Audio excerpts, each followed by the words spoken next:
Yeah, Shreds, how are we?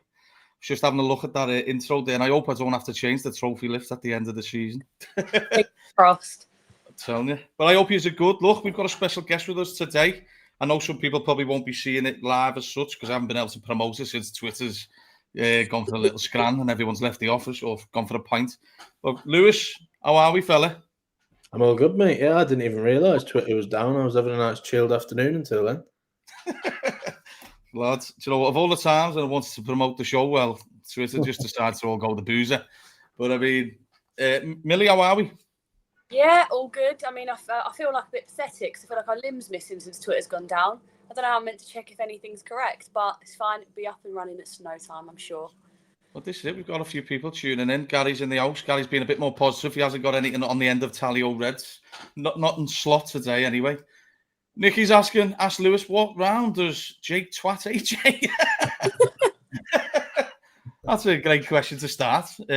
Callum's in the building. It's good to see you, fella. AJ saying hi all.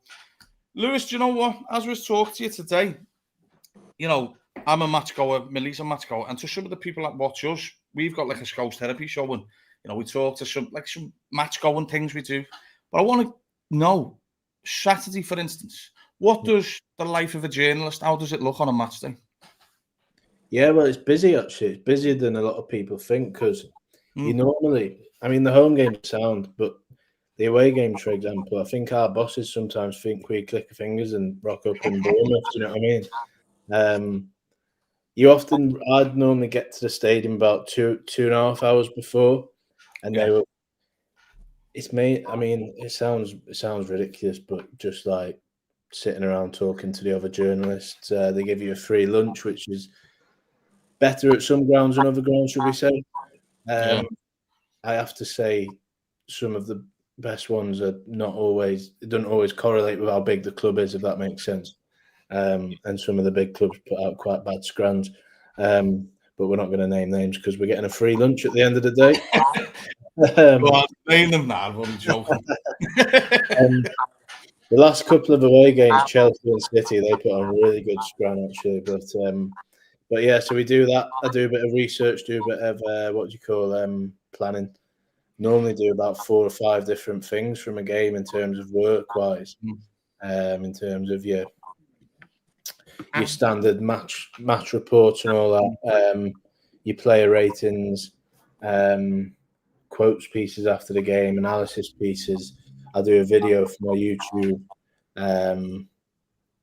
TikTok. It gets quite hectic and all Twitter and stuff.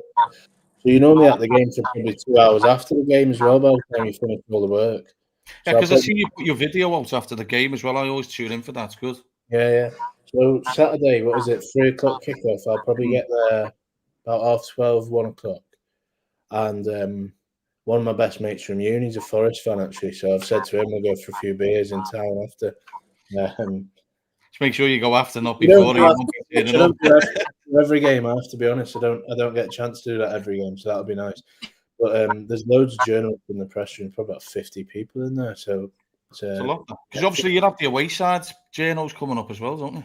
Yeah, mostly. Yeah. So I mean, to be honest, I've started to prefer the away games now because I feel like I'm at, especially if you're at Anfield 3 times in a week, it's nice to mix it up a bit. And I don't, apart from like the long ones, like your Bournemouth, Southampton, I don't mind the trip to, you know, wherever it might be. A couple of weeks, it's something different. City ground in Forest.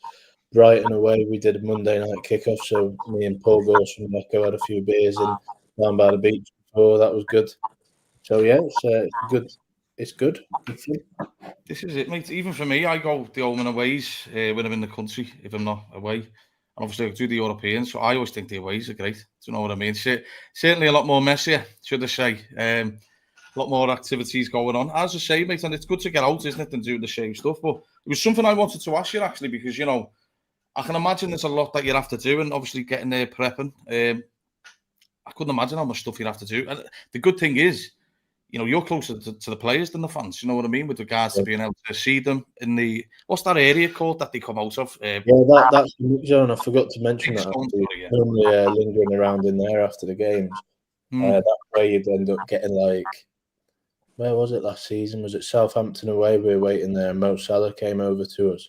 That was one of the more memorable moments in terms of covering it last season. And then I'd often speak to Virgil after the game. I always joke I could speak to Virgil more than I speak to my mum and dad. Must bang his head on the doorway when he's coming through. Yeah, and like at the moment, one thing I would say is last season, like it was brilliant. They were all buzzing, the players, because they're winning every week and whatever. This season, obviously, with the form on the pitch, it's been a bit more downbeat, and one thing I struggle with is like the players often will like reference things you've written in an article. Yeah. And, so sometimes when I'm writing it, I've got in my head like, oh, what will Virgil think of this? So we have to be careful. But obviously, You're allowed to ask as a journalist, Lou. What are you saying? Sorry. Say, for instance, from your point of view, being a journalist, are you ever allowed to ask them for a signed shirt or anything? It's one of these things that's like frowned upon because it's meant to be. You're meant to be like neutral, basically. Yeah. Like, I'd have some gear off them, me. Yeah, like anything like celebrating a goal or stuff like that is pretty frowned upon in a press box. To be fair, because you're meant to be neutral. But I think at the last day of last season, a few asked Virgil for a selfie or a signed shirt or whatever. Especially like say you're flogging for charity or something, that's a bit different. This is it. But if it's just like because you want one for your wall at home, then I don't think you'd do that really. This is it, though, mate. Like, some people don't know what it's like and what you can do and can't do. Obviously, sometimes I'm in the lower main, so I've seen like where all your area is. Great little spec as well. You've got your own little section to go down as well. Does that just take you straight into the press room? It's into there. That's where the managers come after the game. Where the mix zone is, where all the food is. Yeah. A few of the people I know sit like just 2 rows in front of the press box, so I'm always like. Some of them will ask me to get them a free bottle of water at half time and stuff like that. So no pints. no beer in the press room, sadly. No beer. Oh God, I'd be in there with you, lads, if there was. But do you know what? Just before I give it over to Millie to go into Liverpool a bit more, who's the best person you've seen down there? Then being in the mix zone, like famous people. Who's the most famous you've seen aside from the footy players? Yeah, it's a good question. It is mainly just footy players, to be fair. One thing I would say is because I see the Liverpool players every week, you sort of get used to them, which sounds ridiculous. But like you'll see Virgil or something like that walk past, and it's like obviously, yeah, it's good because it's him. But because you speak to him every week, he doesn't feel that barrier between him and us in terms of him being a celebrity isn't quite the same. Whereas you see him all the time, don't you? But when the away players come, you almost feel like a bit of a kid again, like, oh, there's Mbappe or, like a Real Madrid player or, PSG players, or if Haaland walks past one of these like big celebrity names, because you don't see them ones every week. It's more of a, wow, what do they do? I did see Millie Bobby Brown down there actually a few months ago. I seen her and she was doing them videos, weren't she, on the Liverpool thing? She was with that kid from Adolescence. Owen Cooper. Yeah, something like that. Yeah. So yeah, that's quite good. I just thought I'd ask you, mate, because obviously it's something that people don't know. And as I say, probably the most famous celeb I've seen at a footy match is probably Tom Hanks. I was a bit like, didn't know what to shout at him. Looking at him, was he like the Castaway or whatever it's called, or Woody? Do you know what I mean? So, but look, I'll give you to Billy. We'll start going into Liverpool a bit more, but I just thought it was something different for you, because I know everyone wants the transfer stuff, we get that, but also, Nicky's saying to you, Lewis, who'd make the best 5-a-side out of the journals, lad? That's a good question. I'm not sure I'd have any of them on my team. Just rule that one out. Never leave them. They could be on the bench. Go on then, Mill. I'll pass it over to you to start getting into your bit you wanted to speak about. Yeah, I mean, it's the perfect segue, really, because obviously you're saying seeing the players at the moment, it's more downbeat.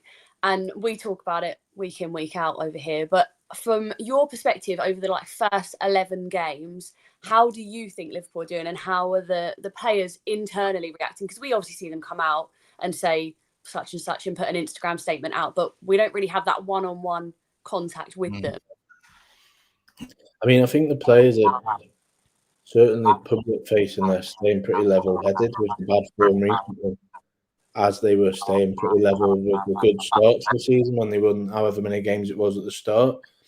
I think overall, in terms of the season, I think it's what maybe people should have expected last season when Slot had just come in. It's just like a delayed onset reaction to that, which isn't good. And obviously, the pressure is on because they've spent 400 plus mil in the summer, so the excuses do go down. I don't know. There's just a number of problems have all gone wrong at once, I think, is the main problem. Whereas last season, like, something little may happen, but you could mask it because everything else was right. Whereas this season, it's like 4 or 5 things have all gone wrong at once. And, everyone's been debating those things for what feels like years now. It's only been a few months, really. So, yeah, I mean, the mood is downbeat and players are getting a bit agitated at things and whatnot. But I think they're all confident that they can sort of put it right, if it were. The next few fixtures are, I mean, I'm not going to say they're easy, but they're all games you'd fancy him to win. Forest at home. Is it Leeds away after that? PSV in the Champions League. Sunderland at home. I mean, Sunderland have been good, but at home they should be winning that, really. So there's no reason why Liverpool can't win 5-6 games this side of Christmas, and everyone will sort of think, well, they'll climb up that table again and things will start to look a little bit more rosy.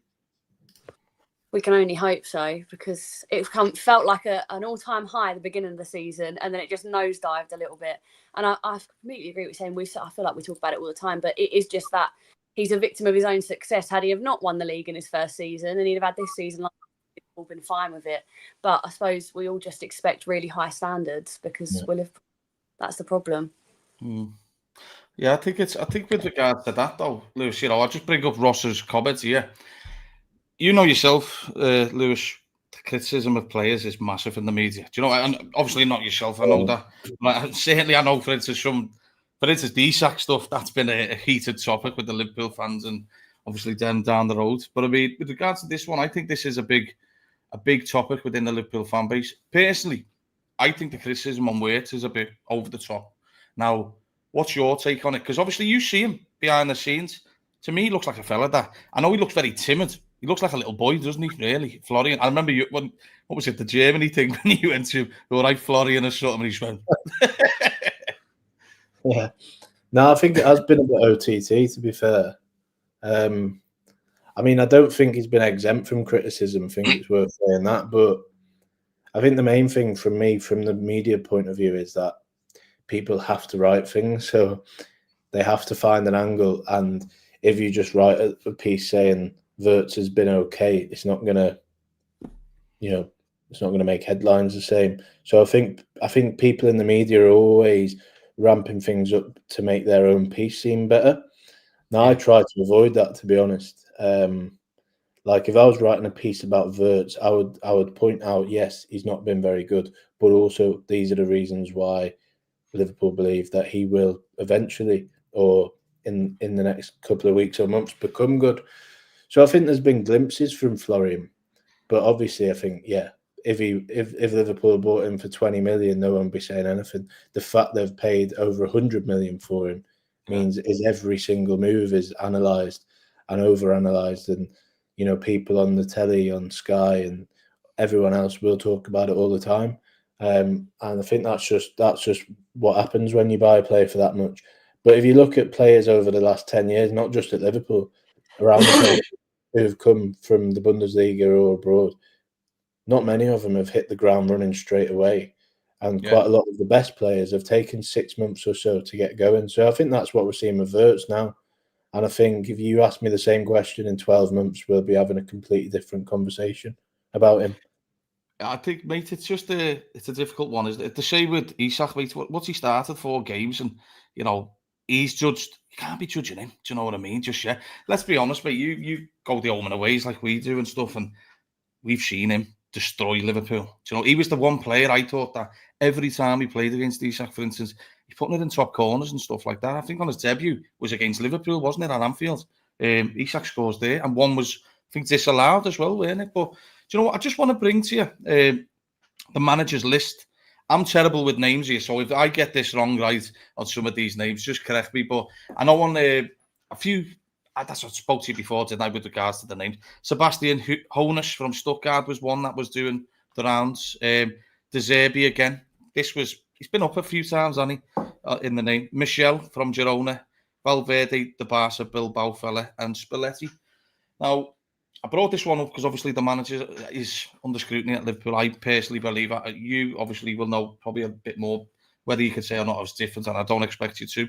However, these names, in my opinion, I'd find it hard to get excitement for if something went wrong with the manager, personally, at them. If, for instance, something happened with the manager, in my opinion, I think Liverpool have to... With the players they brought in, these aren't just 20 million quid players. You're talking top tier. And I think Liverpool could only really go to a top tier manager, for instance. Like, I don't know whether you agree with me on this. I think with Jurgen Klopp, when he was at the club, Jurgen Klopp, there was no player bigger than Jurgen.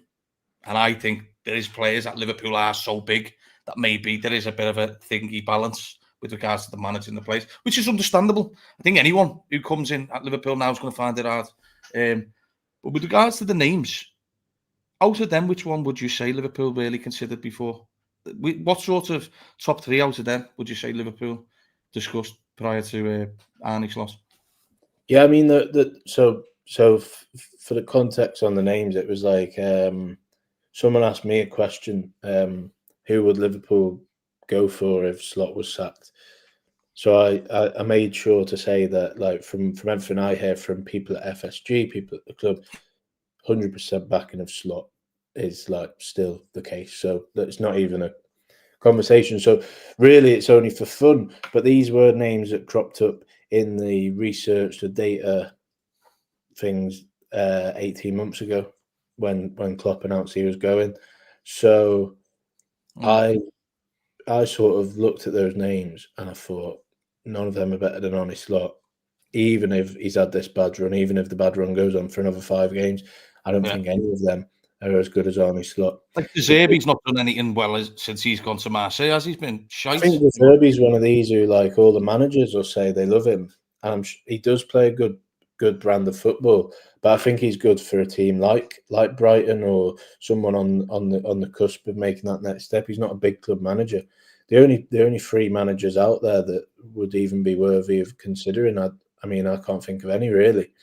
Zidane is another name that I'm sure people would put on the list. And what about if like Luis Enrique would be right up there? Wouldn't he? For anyone? Yeah. I like Luis Enrique a lot, but I mean, again, I think you have to say poor John would have a fucking heart attack if he's seen the Zoe to get him out of there, wouldn't he? Yeah, I mean, Enrique he'd be on a wedge at PSG, so I can't see that happening anytime soon. But also, I think it is worth just saying, Slot, like, they brought him in as a long-term thing. He's already outperformed, and it is that whole thing we said earlier. He's just been a victim of his own success.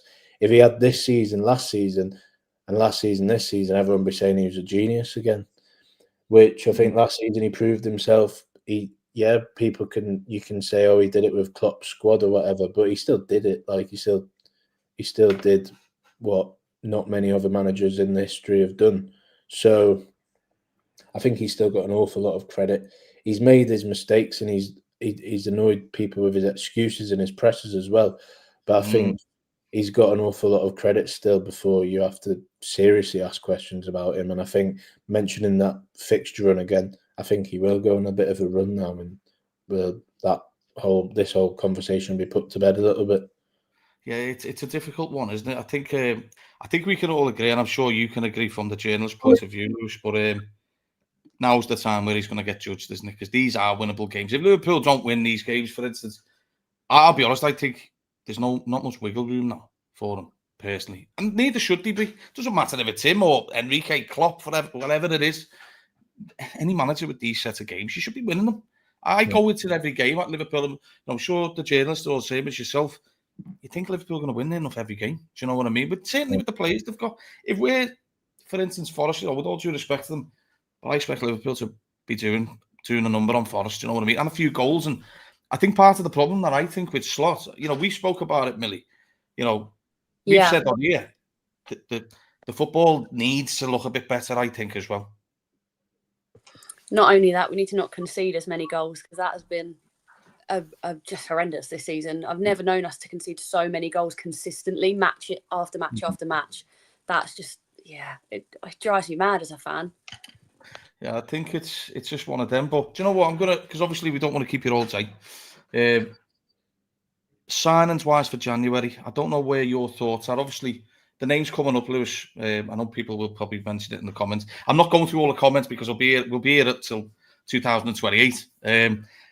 Semenyo, this one's been broke now, hasn't it? I know Indy Kayla's been throwing it out there, and fair play to David Ordsdeer. I think, is it McGale or something? Another one from this, I can't think of the Tom's McGrath, is it? If I'm getting it wrong or right.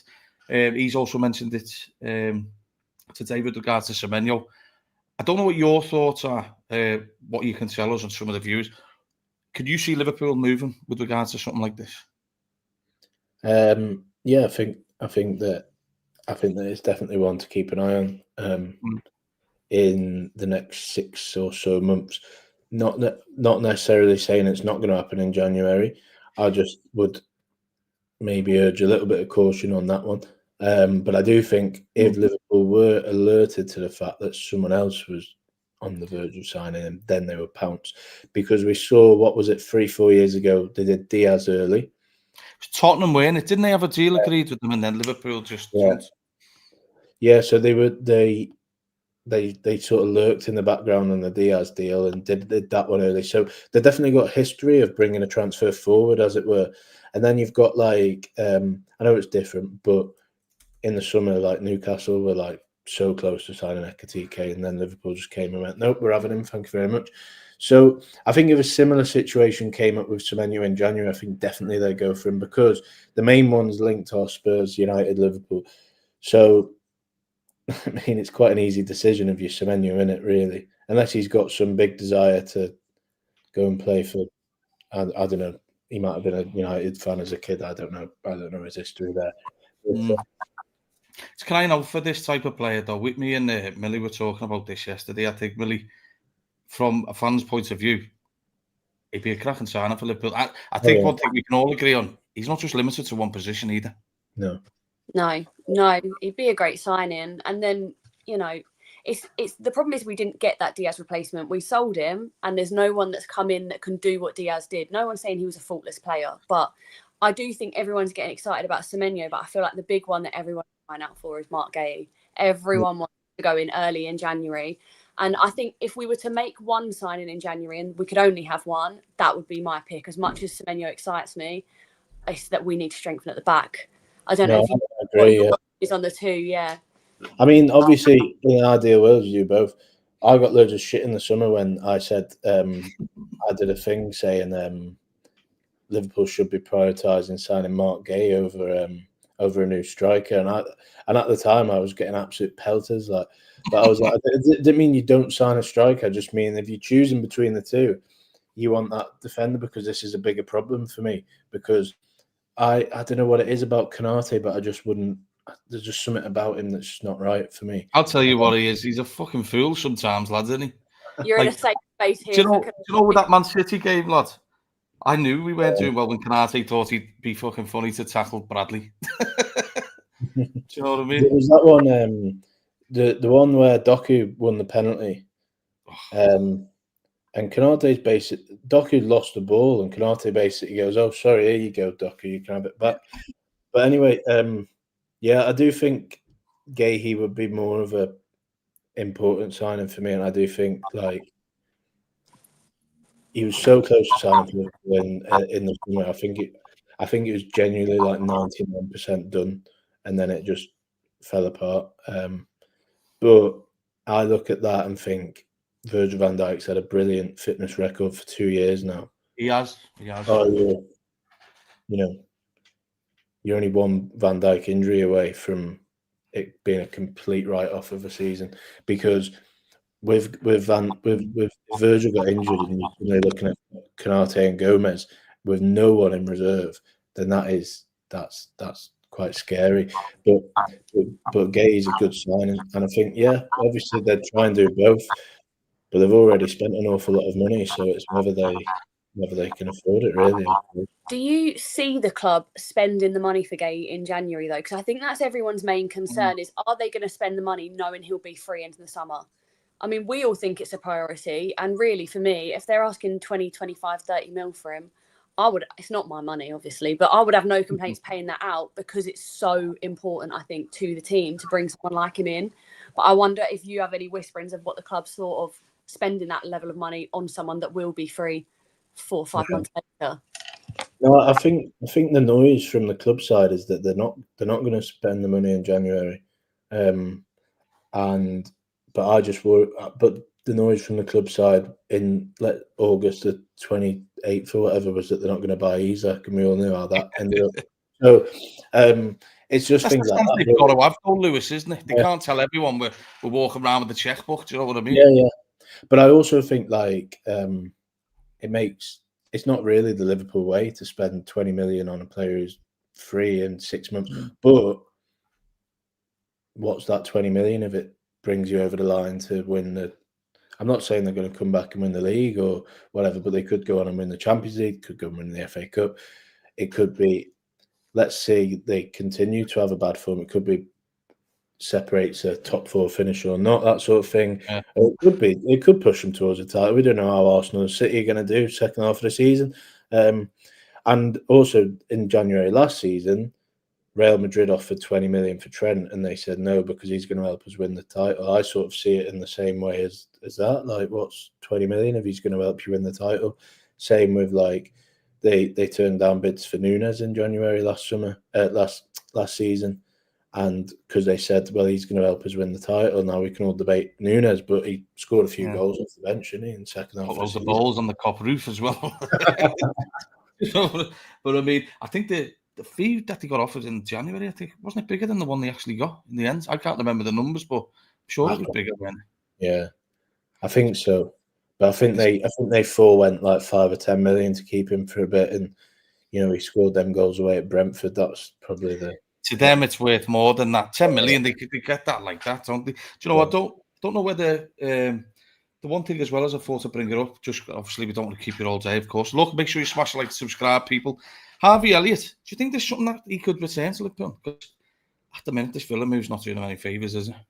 No, I think he'll be back at Liverpool in the summer, but it's a weird one because it's a weird. I thought he was going to go overseas. I thought he's on the cusp of the Liverpool team, but he was in that awkward category of just being not quite good enough for Liverpool, which is fair enough. You've got to be straight with it. He's just not good enough, is he? That's the truth for me. But then I thought he'd move down to that sort of level of club that's like competing for Europe but not that good. And I thought he'd do well, but it's clear he's not an Emery signing. And you look at Emery's team; they're all big lads, aren't they? Like Onana and all them. That midfield balance he's got, mate, they're brilliant. I thought they would look all right at times at Anfield, even though Liverpool won. But they're no pushover that midfield of Villa. Yeah.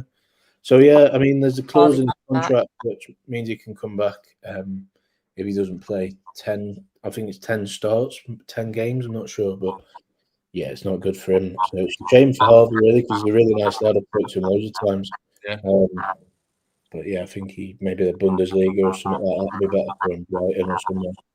That's one of the strangest things as well, Lewis, the fact they give him number 9. Do you know what I mean? That alone's an alert. Do you know what I mean? I can't believe they've done that. Do you know what? Before we wrap it up, let's try and see if there's any good news to come from it. Lewis, contract renewals. Obviously, it's Szoboszlai seems to be progressing in the right way. Don't know whether you've heard any more in the back end with regards to Gravenberch. Maybe Konate. That's the one that people are getting a bit thingy over, aren't they? They don't want to Trent 2.0. I don't know what your thoughts are with regards to this. Personally, I don't think a lot on our show. Don't think he's going to shine. To be honest, Konate. Whether or not it does, who knows? I don't know whether you've heard anything. There's little things I've heard in the background. Maybe Robbo's going to, with the 1 year's been offered to him. I don't know whether he will do that. I think maybe Celtic's on the cards for Robbo potentially. But with regards to the main 3 in particular, I'd say there's 4, isn't he? Gravenberch, Szoboszlai, Konate, and Maka. That's probably the pool of contracts, isn't it? With regards to Liverpool, have got their eyes on. Is there anything you've potentially heard to see if there's any movements more closer to pen on paper? Well, the Konate one, is obviously the big worry, as you say. And it seems to me that he says a lot about his contract without actually saying anything at all. So he'll talk about it loads in the French media, and he'll tweet people when they're talking about it, but he never actually says, "I want to stay at Liverpool," does he? If he wanted to stay, why didn't he just stay? So anyway, mate. He didn't even show his face, did he? Do you know what I mean? So yeah, that's a little thing that wound me up a little bit. But Szoboszlai seems to be moving in the right direction. Gravenberg, there's not much going on, not much happening on that at the moment, but I think there's a willingness for things to start moving soon. I think the same about Maka. Who else is there? Robbo, you mentioned. Yeah, I've not heard too much on that. I need to check that one out in the next few weeks, but we'll see what happens on that. But I think if you let him go, then you suddenly need to buy another left back again. So see how he does. Just a quick question, mate, before we go. Do you think if Robbo goes, Tsimikas comes back? I know that could be an option for Liverpool because he could have sold him. Everyone thought he was going to be gone. Do you know what I mean? I think the only reason they didn't sell Tsimikas is because no one wanted to pay them money. Shite. Totally. But Millie, do you think Konate signs again? I don't think he signs. I think it's evident it is like Trent 2.0. His head's just not in the game. He'll have, don't get me wrong, he's had a few performances that were great. He was great against Real Madrid, but was that just his audition tape? Do you know what I mean? He's trying to, he wants to go there. I think it's plain to see. It's just the avoidance of any real comment on the club. Any real like, yeah, I'd love to stay. Like there's just nothing there. And I think that winds people up because we've been through it with Trent. And obviously that was a different situation because, you know, he was a boyhood player. Like he'd been at the club for 20 years. And that was like a real betrayal for people. And we like Konate. On his day, he's great. On his day, when he's picture perfect, there's no complaints. But there's too many games where he's just not turning up. And it's becoming over and over and over again. And I just think the writing's on the wall. I don't think he's going to sign a contract. But we can't afford to lose anyone at the back. So it's like, what do we do? Honest to God, you know what? Wide open at the back. So I was going to say a pun there, but I'll leave it off today. But I mean, do you know what, Millie? I'm going to go around the room quickly before we wrap up. January then. From what your thoughts are. If Liverpool had to sign one or potentially both, Semenyo or Gay, what would your one be? Me, I'd pick Gay over Semenyo. But I'd like to have both, please. Thank you very much. I'm greedy. I'll take both. But I mean, personally, I think I'm on your ship, your side, Lou. I think Gay's going to be difficult to get in Jan. But I think he will end up at Liverpool, in my opinion. I think it's the Luis Diaz thing with Semenyo. It's either now or never. I think it'll be him in January. What would your pick be? Or both, potentially? I mean, obviously both, really. But I think you look at Liverpool's problems, the biggest ones are defensively. So I think Gay has to be the main man for me. But as you say, maybe they'll bring forward Semenyo from the summer. Let's see what happens. I don't think they're completely ruling out being active in January, by the way. So let's see what happens. This is it, mate. I just want to say, look, we'll wrap it up here, but I appreciate you coming on. I wish I could promote the show a bit better, but unfortunately, Twitter's in the boozer. Is it down, is it? Let's have a quick look over here. Probably is down. They knew we were one. I don't know the things. It's back on, as far as I'm aware. Oh, there you go. That's what we want. You can see Semenyo in January. I think it's one of them. Look, we have to hope for the best. I think Liverpool will be. I think they've got no choice but to try and be active. Maybe it's a little pickup as well, Lewis. Yeah. You know, there's a few Liverpool players that do look a bit down. You know, Salah especially. I think he needs a bit of competition as well. To be honest, I think Semenyo could be the one to kickstart him, and you know, Mr. Gakpo on the other side, liking to cut inside as well. I think he needs proper competition, and it remains to be seen whether we see the Ekatike on the left. But I'll tell you what, one thing's for sure: if Liverpool brings Semenyo in, I think it'd be exciting in the future to see potentially Ekatike, Isak, and Semenyo with Wirtz behind. I think that could be serious pace, power, and goals there. But look, mate, I appreciate you coming on. When will we see your next video? I'll be putting out a video later today. Actually, I've already recorded it just before this show. So I have to say that was one of the funniest things when Barry said, "You went, what's that in your garden or something?" That was one of the best things I've seen online, mate. I was cracking up at that, mate. And Barry, What a fucking fella he is, lad. Is it wrong in him? Mate, that killed me, that lad. When I seen that clip, I was pissing myself for about an hour.